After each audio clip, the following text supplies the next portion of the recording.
Have you ever stopped to ask yourself what happens to a financial system when the world's largest bank realizes it owes more of a physical substance than actually exists in the available market?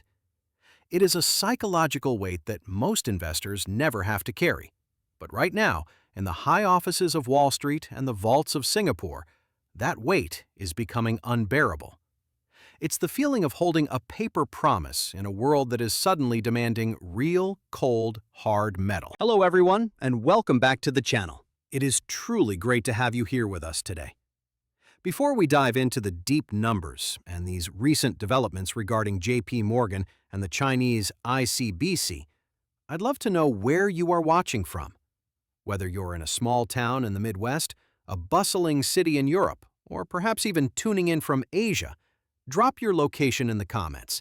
It's always fascinating to see how global this community of stackers and thinkers really is. We're all looking at the same silver, just from different corners of the globe. Now, let's get into the heart of the matter. We've been watching the silver market for decades, and usually it's a game of pennies.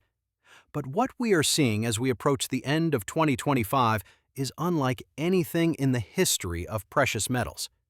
We are talking about a convergence of events that feels less like a market fluctuation and more like a mathematical certainty. The whispers started back in October. There were rumors, mostly unconfirmed at the time, about a massive mine lease agreement between JPMorgan and the Industrial and Commercial Bank of China, or ICBC. The number that kept surfacing was 129 million ounces. To give you some perspective, that isn't just a large order. That is a significant percentage of the total annual global mining production. The report suggested that this silver was leased to cover short positions on the COMEX, with a hard deadline for return or settlement by mid-January 2026. On December 14th, a Zero Hedge report linked this specific lease to the resale of nearly 750 million ounces of inventory. This is where the black hole begins to appear. If you look at the COMEX data right now, the open interest, which is basically the total number of outstanding derivative contracts, is sitting at a staggering 244% above the registered silver stocks. For those who aren't familiar with the terminology, registered silver is the metal that is actually sitting in the vaults, ready to be delivered to whoever holds a contract. When you have 244% more claims than you have metal, you aren't running a market. You're running a game of musical chairs where 2/3 of the players don't have a seat. And then there are the lease rates. In a normal, healthy market, you might see silver lease rates at 1% or 2%. Right now, we are seeing figures as high as 39%. Think about that. Why would anyone pay 39% interest to lease silver? You only do that if you are desperate. You only do that if you are facing a default that would be far more expensive than the interest rate.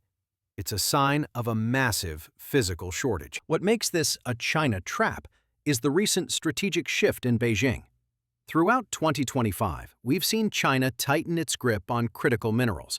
They started with antimony and gallium, but the strategic announcements coming out of the US, Russia, and China in the last few weeks suggest that silver is the next frontier. If China enforces strict export restrictions on silver, which they have every reason to do as they build out their domestic solar and high-tech infrastructure, JPMorgan won't be able to buy the physical metal they need to settle that ICBC lease in January. This is why we've seen JPMorgan moving so much of its infrastructure to Singapore. It's a tactical retreat. By shifting operations away from the direct oversight of US regulators and into the Asian markets, they are trying to manage a $13 billion black hole created by massive short positions on Wall Street. These shorts were profitable when silver was $20, but with the physical market tightening, the paper silver game is failing. We are seeing a global physical market that is only about 1 to 2 months away from a total out-of-stock situation, as noted by analysts like Ruffled Canary on December 20th. When you combine a 129 million ounce debt due in January with a Chinese export ban and a COMEX that is already drained, the price doesn't just rise, it corrects violently. We've seen silver sit at $20 or $30 for what feels like an eternity, but the math suggests that a jump to $100 isn't just a moonshot. It's the actual value of the metal when the paper manipulation stops. Looking back at 2025, there have been some truly unusual facts that the mainstream media hasn't touched. For instance, did you know that for 3 weeks in July, the premium on physical silver in Shanghai was nearly 12% higher than the London spot price?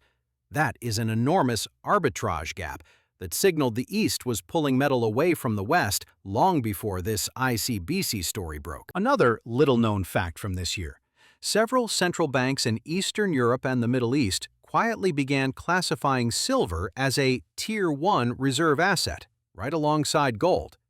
They see the writing on the wall. They know that in a world of digital currencies and debt-based assets, the only thing that actually protects a nation's wealth is a physical element that cannot be printed. When you look at the historical parallels, this feels like the Hunt brothers era on steroids.